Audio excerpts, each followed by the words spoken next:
Hello बच्चों, मैं doctor छाया सक्सेना। एक बार फिर हम लोग पढ़ते हैं। चलिए आज ना हम लोग रैदास के पद पढ़ रहे हैं। रैदास को रविदास भी कहते हैं। रैदास एक कवि हैं और इस पुस्तक में, स्पर्श पुस्तक में पद हैं, इनके 2 पद हैं। तो पहला पद है, पहले पद में रैदास जी अपने भगवान की, अपने आराध्य की और अपने इष्ट देव की आराधना करते हैं और बहुत सारी बातें कहते हैं। तो क्या कहते हैं? अब कैसे छूटे राम नाम रट लागी, प्रभु जी तुम चंदन हम पानी, जाकी अंग अंग बास समानी। अब कैसे छूटे राम नाम रट लागी। रैदास जी कहते हैं कि अब तो मुझे ना राम नाम की रट लगना मतलब लगन लग गई है, राम नाम की लगन लग गई है, आदत हो गई है। अब मैं कभी भी ईश्वर की लगन से हट नहीं सकता। अब मुझे राम के नाम की लगन लग गई है, जो कि अब कभी भी इस जन्म में तो कभी छूट नहीं सकती। मतलब अब कैसे छूटे राम नाम रट लागी, मुझे तो राम नाम की लगन लग गई है, अब वो किसी भी प्रकार से छूट नहीं सकती। और एक बात बताऊं बच्चों, इसमें क्या होता है, पहले शब्द का अर्थ समझते हैं, फिर भावार्थ समझते हैं। आप लोग भावार्थ को समझने की कोशिश करना, ठीक है ना? उससे बहुत अच्छे से आप सब लोगों को समझ आ जाएगा। ठीक है, तो पहली लाइन क्लियर है ना कि अब कैसे छूटे राम नाम रट लागी, मतलब मुझे तो राम नाम की रट लग गई है, राम नाम की लगन लग गई है, अब वो किसी भी प्रकार से छूट नहीं सकती। ये रैदास जी अपने भगवान के लिए कह रहे हैं, आराध्य के लिए कह रहे हैं, इष्ट देव के लिए कह रहे हैं। ओके, नेक्स्ट लाइन पढ़ते हैं। प्रभु जी तुम चंदन हम पानी, जाकी अंग अंग बास समानी। अब इसमें ना रैदास जी तुलना करते हैं। क्या करते हैं? रैदास जी कहते हैं, हे प्रभु आप चंदन के समान हो, तुम चंदन हम पानी। आप चंदन के समान हो और मैं क्या हूँ? पानी के समान हूँ। जाकी अंग अंग बास समानी। तो जिस प्रकार से पानी में चंदन को मिला दें अगर, और फिर उसकी सुगंध पूरे पानी में व्याप्त हो जाती है ना, समा जाती है, वैसे ही जाकी अंग अंग बास समाने से मतलब है वैसे ही आपकी भक्ति की सुगंध, आपकी भक्ति की सुगंध मेरे अंग अंग में समा गई है। समझ रहे हो बच्चों? एक तरफ तो प्रभु जी को चंदन कहा और अपने को पानी कहा, तो जैसे पानी में चंदन को मिला दो तो पानी में चंदन की सुगंध व्याप्त हो जाती है ना, हम उसको नहीं निकाल सकते। उसी प्रकार से रैदास जी के अंग अंग में प्रभु की भक्ति की सुगंध, बास से मतलब है सुगंध, अंग अंग में प्रभु की भक्ति की सुगंध समा गई है, व्याप्त हो गई है, अब उसको कोई नहीं निकाल सकता। कहने का मतलब है कि इसमें प्रभु जी की भक्ति में रैदास जी ने अपने को बिल्कुल लीन कर दिया है, इसी का वर्णन कर रहे हैं। अब आगे फिर तुलना कर रहे हैं। क्या कर रहे हैं? कहते हैं रैदास जी, प्रभु जी तुम घन बन हम मोरा। घन मतलब होता है बादल, बन मतलब वन, ठीक है, मोरा मतलब होता है मोर। जैसे चितवत चंद चकोरा, चितवत मतलब देखना, चंद मतलब चांद, चकोरा एक तीतर जाति का पक्षी होता है, चकोर, ठीक है। वो चकोर पक्षी का क्या होता है ना बच्चों, वो चकोर पक्षी के लिए कहा जाता है कि वो एक टक कंटिन्यूअस चांद को निहारता रहता है। निहारता मतलब देखता रहता है। तो इसमें रैदास जी क्या कह रहे हैं? प्रभु जी मतलब हे ईश्वर, हे मेरे भगवान, हे मेरे आराध्य, हे मेरे परम पूज्य, तुम घन बन हम मोरा, तुम बादल के समान हो। घन मतलब बादल, हे प्रभु जी तुम बादल के समान हो, बन हम मोरा, और मैं उस मोर के समान हूँ, जंगल के मोर के समान हूँ। तो इसमें क्या वर्णन कर रहे हैं? जैसे जब बादल आते हैं ना, आकाश में बादल छाते हैं, तो मोर जो है खुशी से नृत्य करने लगता है, नाचने लगता है।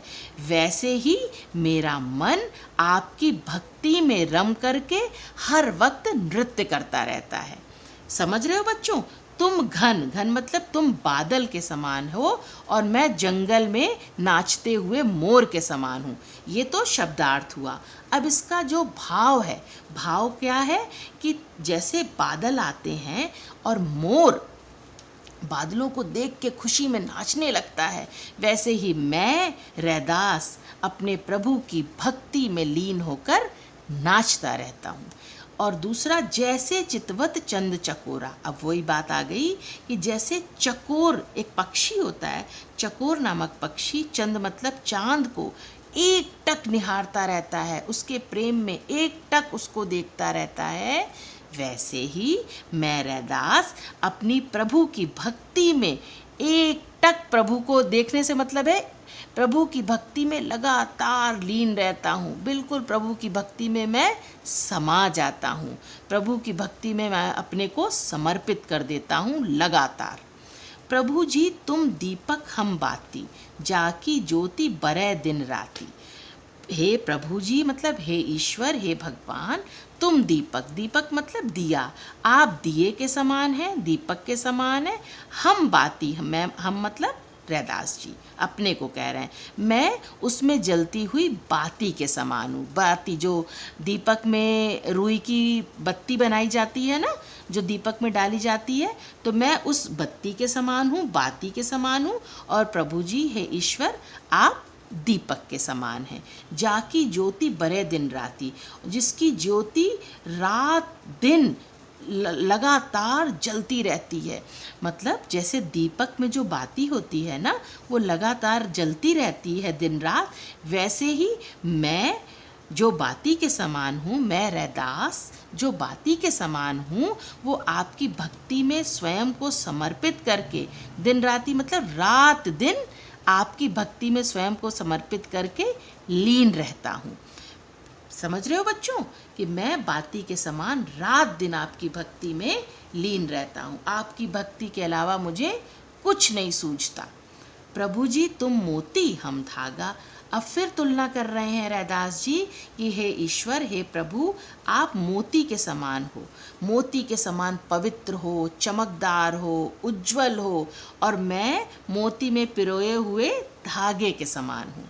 तो किससे तुलना कर रहे हैं? रैदास जी ने अपनी तुलना तो धागे से की है और प्रभु की तुलना मोती से की है कि आप मोती के समान सुंदर हो, पवित्र हो, चमकदार हो, और मैं उसमें पिरोया हुआ धागा हूँ। उसके बाद कह रहे हैं रैदास जी कि जैसे सोना ही मिलत सुहागा। ये सोने में कह रहे हैं, जैसे सोना होता है ना, गोल्ड, जैसे सोने में अगर सुहागे को मिला दें। सुहागा ना बच्चों एक प्रकार का द्रव्य होता है, उसको अगर सोने के में मिला दिया जाए तो सोना बहुत ज़्यादा चमकदार, शुद्ध और बिल्कुल चमकीला हो जाता है, बहुत निखर जाता है। तो वही बात कह रहे हैं कि जैसे सोने में अगर हम सुहागे को मिला दें तो वो जैसे शुद्ध, चमकदार और खरा हो जाता है, उसका मूल्य बढ़ जाता है। उसी प्रकार से मैं जब से आपकी भक्ति में रम गया हूँ, मेरा मूल्य बढ़ गया है। मैं हमेशा आपकी भक्ति में लीन रहता हूँ और मुझ में आपकी भक्ति इतनी समा गई है जिससे मेरा मूल्य बढ़ गया है। प्रभु जी तुम स्वामी हम दासा। ऐसी भक्ति करे रैदासा। रैदास जी कहते हैं कि प्रभु जी आप स्वामी हो, आप भगवान हो, आप सब कुछ हो और मैं आपका दास हूँ। यहाँ रविदास जी दास्य भाव की भक्ति कर रहे हैं, मैं दास के समान हूँ। ऐसी भक्ति करे रैदासा। रैदासा इस तरह की दास्य भाव की भक्ति आपके चरणों में करता है। ठीक है बच्चों, समझ में आया? तो इसमें कहने का मतलब है रैदास जी ने अपने इष्ट देव की आराधना की है और ये बताया है कि मैं आपकी भक्ति में पूर्णतः समर्पित हूँ, लीन हूँ, मुझे और कुछ नहीं सूझता। ठीक है बच्चों, क्लियर है? अब चलिए दूसरा पद पढ़ते हैं। यहाँ तक समझ आया ना आप लोगों को? अच्छा लगा? कुछ भी हो, कोई प्रॉब्लम हो, कहीं समझ ना आया हो तो आप प्लीज़ मेरे को ना कमेंट बॉक्स में कमेंट अवश्य करना। ओके बच्चों, चलिए अब नेक्स्ट पढ़ते हैं। ऐसी लाल तुझ बिन कौन करे। ऐसी लाल तुझ बिन कौन करे से मतलब है कि हे ईश्वर, हे भगवान, हे मेरे प्रभु, आपके बिना, आपके अतिरिक्त ऐसी कृपा कौन कर सकता है। तुझ बिन कौन करे, आपके अलावा कौन ऐसी कृपा मुझ पर कर सकता है। यहाँ पर ना बच्चों कवि ने कहा है, रैदास जी कह रहे हैं कि जो निम्न कुल के लोग होते हैं, नीच जात के लोग होते हैं, उनको भी ईश्वर समान भाव से देखता है। तो उसी समान भाव से देखने का वर्णन इस पूरे पद में रैदास जी ने किया है। तो वही कहा है कि ऐसी लाल तुझ बिन कौन करे। आप लोग ना एक बार इसको ढंग से अगर पढ़ोगे ना तो अपने आप समझ में आएगा। इसको रीड करो, ऐसी लाल तुझ बिनु कौन करे, कौनु करे। तो ऐसी कृपा हे ईश्वर आपके अलावा कौन कर सकता है। गरीब निवाजू गुसैया मेरा माथे छत्र धरे। गरीब निवाजू से मतलब है गरीबों पर दया करने वाला, गरीबों पर कृपा करने वाला। गुसैया से मतलब है स्वामी, ठीक है। मेरा माथा छत्र धरे। छत्र जो होता है ना बच्चों, राजाओं के, आपने देखा होगा राजाओं के मस्तक पर, राजाओं के मस्तक या सिर पर वो छत्र नहीं रखा जाता है। तो वही इसमें कवि कह रहे हैं कि आप हे प्रभु, आप गरीबों पर दया करने वाले हो। हे स्वामी, आपने मेरा माथे छत्र धरे, मेरे मस्तक पर राजाओं जैसा छत्र रख दिया है, जबकि मैं तो बहुत निम्न कुल का हूँ। यही बात आगे कह रहे हैं कि जाकी छोटी जगत कऊ लागे, तापर तू ही ढरे। जाकी छोटी से मतलब है छुआछूत, अछूत। जगत कऊ लागे मतलब संसार को ऐसा लगता है। जगत कऊ लागे, जगत मतलब संसार को लगता है। ता मतलब उस पर, तू ही ढरे, ढरे मतलब द्रवित होना या कृपा करना। जाकी छोटी जगत कऊ लागे मतलब जिसको, अब इसमें ना ऐसे सीधा अर्थ नहीं होता है, कभी यहाँ से हम यहाँ पे आ जाते हैं, कभी यहाँ से हम यहाँ पे आ जाते हैं। तो काव्य खंड जो भी होता है ना बच्चों, उसमें भाव देखो क्या कहना चाह रहे हैं। ये नहीं है कि यहाँ से मैं सीधे ऐसे ऐसे ऐसे ऐसे चलती जाऊँगी। देखिए इस लाइन का संबंध इस वाली लाइन से है। गरीब निवाजु गुसैया मेरा माथे छत्रु धरे। हे गरीबों पर दया करने वाले, हे स्वामी, आपने मेरे मस्तक पर राजाओं जैसा छत्र रख दिया है, जबकि मैं तो जाकी छोटी, जबकि मैं तो अछूत हूँ। मुझको तो संसार अछूत मानता है, मुझसे भेदभाव करता है। संसार को के हिसाब से तो मैं अछूत हूँ, ता पर उस अछूत पर भी आपने कृपा की है। उस अछूत पर भी आपने कृपा करके उसके माथे पर राजाओं जैसा छत्र रख दिया है। अब समझ आया? कहने का मतलब है कि मैं तो बहुत निम्न हूँ, मैं तो बहुत निम्न कुल का हूँ, अछूत हूँ। संसार में जो भेदभाव है वो लोग मुझे छोटी जाति का मानने के कारण मुझसे भेदभाव रखते हैं, लेकिन आप हे ईश्वर कोई भेदभाव नहीं रखते और आप मेरे ऊपर, मेरे मस्तक पर राजाओं जैसा छत्र रख देते हैं। इतनी कृपा आपने की है। क्लियर है बच्चों? आप अगर भाव समझ लोगे ना तो अपने आप कर लोगे, बहुत इजी हो जाएगा आपको समझना। ठीक है बच्चों, आगे चलें। नीचहु ऊंच करे मेरा गोविंदा, काहू ते न डरे। नीचहु मतलब नीच जात के, मुझ जैसे नीच को, मुझ जैसे अधम को, अपने को नीच जात का, नीचा, अधम कह रहे हैं। मतलब मुझ जैसे नीच को आपने ऊंच करे मतलब सम्मान दिया। हे गोविंद, हे ईश्वर, हे मेरे भगवान, हे मेरे गोविंदा, नीचहु ऊंच करे मेरा गोविंदू, मतलब मुझ जैसे नीच को भी आपने सम्मान प्रदान किया। मेरा गोविंदू काहू ते न डरे, और ऐसा करके मेरा गोविंद, मेरा ईश्वर, मेरा भगवान किसी से डरता नहीं है, किसी से भय नहीं खाता है। ऐसा है मेरा ईश्वर। ऐसी बात कबीर रैदास जी कह रहे हैं। नामदेव कबीर त्रिलोचनु सधना सैनु तरे। अब कबीरदास जी, रैदास जी, वेरी सॉरी।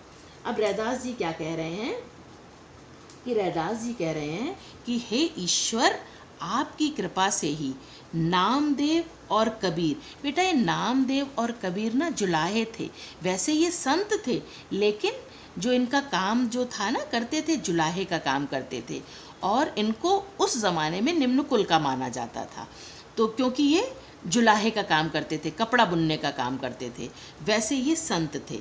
तो इनके लिए कह रहे हैं, रैदास जी कह रहे हैं कि हे ईश्वर, हे प्रभु, आपकी कृपा से ही नामदेव और कबीर जैसे जुलाहे, त्रिलोचन एक सामान्य व्यक्ति थे, त्रिलोचन जैसे सामान्य, और सधना, सधना क्या थे? कसाई थे, सधना जैसे कसाई, और सैनु, सैनु कौन थे? नाई, सैनु जैसे नाई भी इस संसार से तर गए। मतलब आपने कृपा की और नामदेव और कबीर जैसे जुलाहे, त्रिलोचन जैसे सामान्य, और सधना जैसे कसाई, और सैनु जैसे नाई भी इस संसार से तर गए, इस संसार से पार हो गए। क्यों? कैसे हुए? आपने उन पर कृपा की। कवि रविदास सुनहु रे संतु, हर जीव ते सभय सरे। हर जीव से मतलब है हरि से। सुनहु रे संतु मतलब हे संतो सुनो। सभय सरे, सभय मतलब सब कुछ, सरे मतलब संभव हो जाता है। रविदास जी क्या कह रहे हैं? रविदास जी कहते हैं, कवि कही रविदास सुनहु रे संतु। रविदास जी कहते हैं, हे संतो सुनो, हरि की कृपा से सब कुछ संभव हो जाता है। अगर ईश्वर की कृपा हमें प्राप्त हो गई तो सब कुछ संभव हो जाता है। हम चाहे निम्न कुल के हों, चाहे गरीब हों, चाहे किसी भी प्रकार से हमें निम्न जाति का बोध हो या निम्नता का बोध हो, लेकिन अगर ईश्वर की कृपा प्राप्त हो गई तो ईश्वर की कृपा से सब कुछ संभव हो जाता है। समझ आ गया बच्चों? और बच्चों, इसके शब्दार्थ वैसे तो मैंने आपको बता दिए हैं, मैं ना डिस्क्रिप्शन बॉक्स में इसके शब्दार्थ का PDF डाल दूंगी। ठीक है बच्चों? फिर मिलते हैं अपने नेक्स्ट वीडियो में। Thank you so much.